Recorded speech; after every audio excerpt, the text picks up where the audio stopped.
Throughout the centuries, the red fox has left a record symbolizing cunningness. Hold on. Where's the photo? It's right next to him. Okay. Start again. Throughout the centuries, the red fox has left a record symbolizing cunningness, sagacity, and courage. It has left a mark on the pages of literature and legend, even to modern slang, which applies the name to sly, sharp-witted people. For example, he is a foxy fellow, or he outfoxed hunters and cyclists. Well, folks, let me tell you a story about the red fox, and how I came to know it.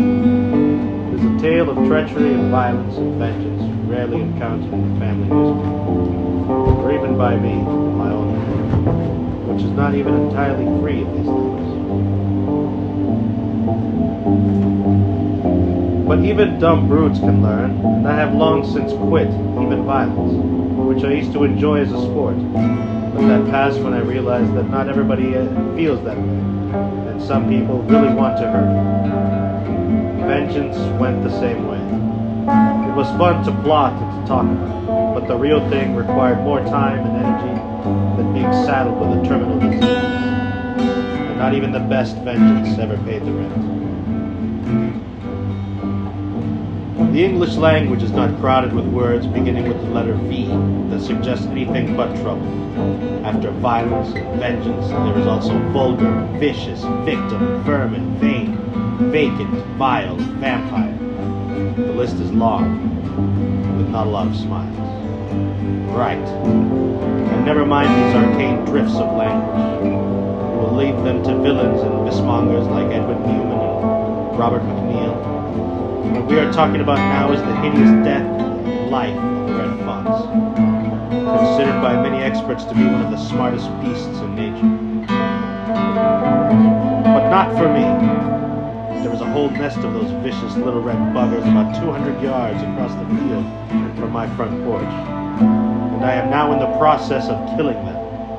I got the big one a few days ago, and the others have gone into hiding. They went all to pieces when the old man finally returned from his last trip across the field. He was blind in both eyes and covered with a hard crust of feathers and peacock dung. He was leaving a trail of blood from the stumps of his hind legs. It was mid-afternoon and the carrion birds were just beginning to think about feeding. But they were not in any hurry. There was no lack of food around here. The peacocks eat well, even at 20 below, and so do all the scavengers. There was always plenty of wheat, cracked corn, and French fries, but not a lot of meat, which is what they really like. They will eat anything that bleeds, including their own kind, like sharks in a feeding frenzy. If one of them gets wounded, he will be quickly devoured by the others. They eat the eyes and entrails first, and then they get into the meat. On any market survey with a chic scale from 1 to 10, the red fox will run about 8. He is a very stylish little animal, with a neo-valuable pelt and a social cachet on the level of lean horses and fast dogs. Even George Washington loved the red fox. He spent many happy hours running foxhounds over the wooded areas of his Mount Vernon plantation. On some farms they will settle for lesser fur, like the gray fox, the lower and uglier strains in the Vulpes vulva family. It has eyes like warts, and hair like the spines of a sea urchin, and a brain like a chicken on speed.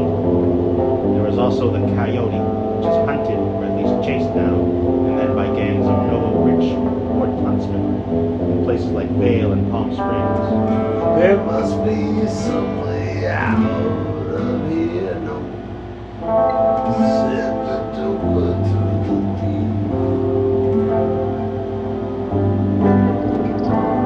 There's too much confusion here. You know I can't get no relief. You know that old businessman. He's not a mean little punk like the red fox, with its bitchy little temper and its pampered way of life. The coyote is a mean, solitary meat eater, who will eventually kill any dog who can follow it far enough. But I have never had a problem with coyotes, although the valley is full of them. In 15 years of relentless coexistence, not even a rabid coyote has ever come up on my front porch and killed one of the family animals, or even chewed up one of the peacocks. The red fox had a different attitude. He was arrogant, greedy, and rude. And somewhere along the line, he developed a taste for Salisbury steak. He also killed the family cat, attempted roaming brazenly in the yard, and even up on my porch in broad daylight, sniffing around the peacock cage.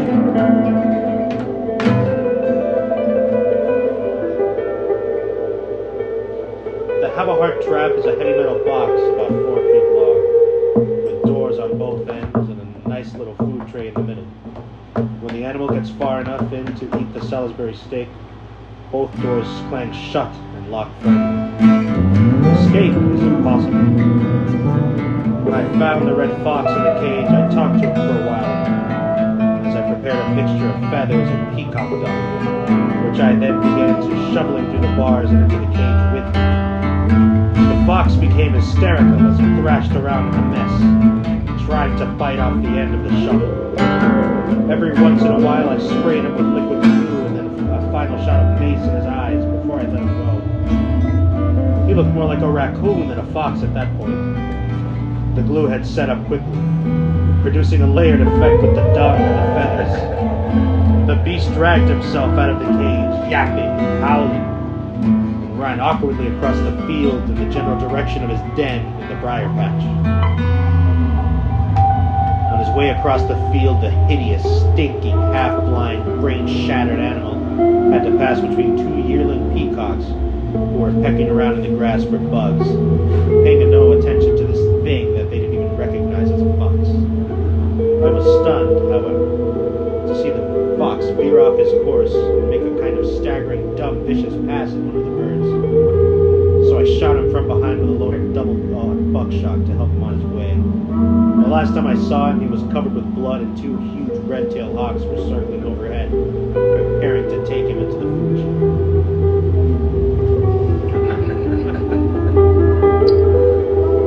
Well done, brother.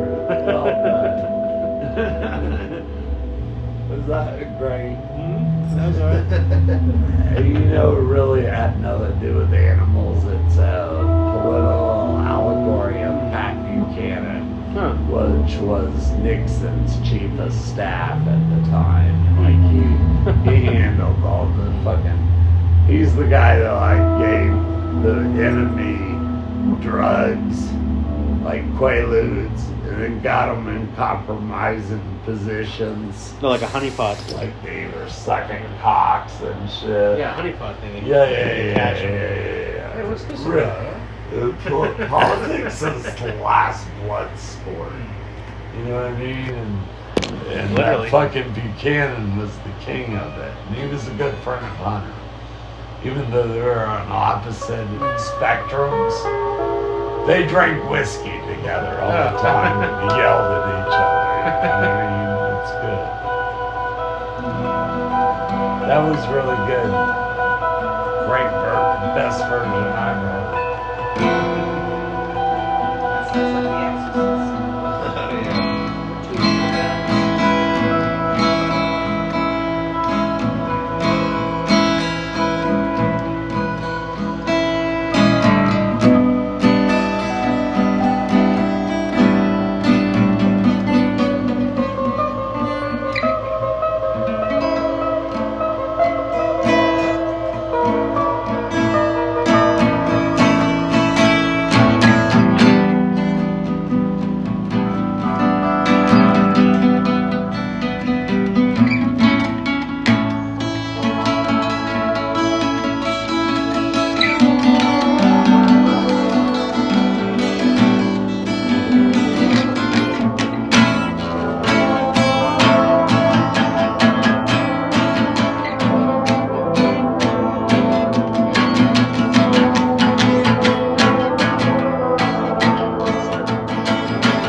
like those ladies do.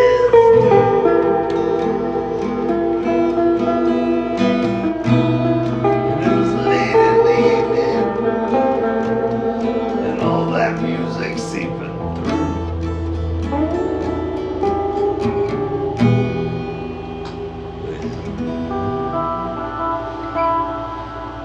Next thing I remember, I'm walking down the street. You know, I'm with Marcio, Darren, Matt, my boys and my troops.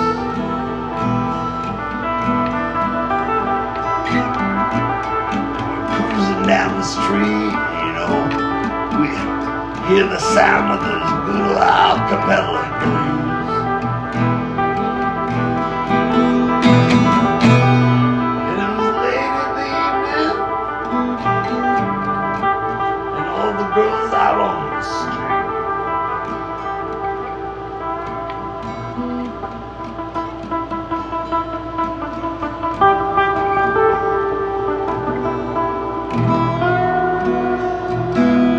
Well, next thing I remember, I'm walking down the street. I'm walking with my boys. You know, I'm walking with my troops. And I'm slipped into this, you know, underage bar.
Man, I lost my place.